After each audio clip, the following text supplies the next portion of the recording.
చాలా మంది ఫ్రెండ్స్ అడుగుతున్నారు, ఆకుముడతలు కానీ లేకపోతే ఇలాగా మీలీ బగ్స్ కానీ ఇలాంటివన్నీ అటాక్ అవుతే చాలా పెస్టిసైడ్స్ వేస్తున్నాము అయినా కూడా పోవట్లేదు అని అంటున్నారు. ఎప్పుడైనా కూడా ప్లాంట్ ఇన్ఫెస్టెడ్ అయింది అనుకోండి, ప్లాంట్ ఎంతవరకు ఇన్ఫెక్ట్ అయ్యిందో అదంతా కట్ చేసేసేయాలి. ఈ చిగుళ్ళు వచ్చే ప్లేస్ వదిలేసేయాలి. ఎక్కువగా చిగుళ్ళు కూడా ఇన్ఫెక్ట్ అయ్యాయి అనుకోండి, అవి కట్ చేసేసేయాలి.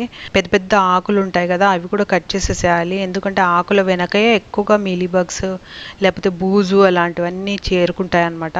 ఎక్కువగా ఆకులు లేకపోతే కూడా బాగా సన్ రైజ్ పడితే కూడా బాగా హెల్తీగా గ్రో అవుతుంది అనమాట. కొంచెం కొంచెం ఆకులు చిగుళ్ళు వచ్చే దగ్గర మాత్రం కొంచెం ఉంచుకోవాలి, వాటిని ట్రీట్ చేస్తూ ఉండాలి. ఎక్కువగా ప్లాంట్ ఎఫెక్ట్ అయిందనంటే ఇంకా మొత్తం తీసేయడమే బెటర్, వేరే ప్లాంట్స్ కి ఇన్ఫెక్ట్ అవ్వకుండా. ఎక్కువ ముదరకపోతే మాత్రమే మనం పెస్టిసైడ్ వేసుకోవాలి, నీమ్ ఆయిల్ స్ప్రే చేసుకోవాలి. 1 లీటర్ వాటర్ లో 5 ml నీమ్ ఆయిల్ వేసి ఎవ్రీ వీక్ అలా స్ప్రే చేస్తూ ఉండాలి. ఆకులంతా కూడా స్ప్రే చేయాలి. అలాగే సాయిల్ లో కూడా కొంచెం వేయాలి సొల్యూషన్.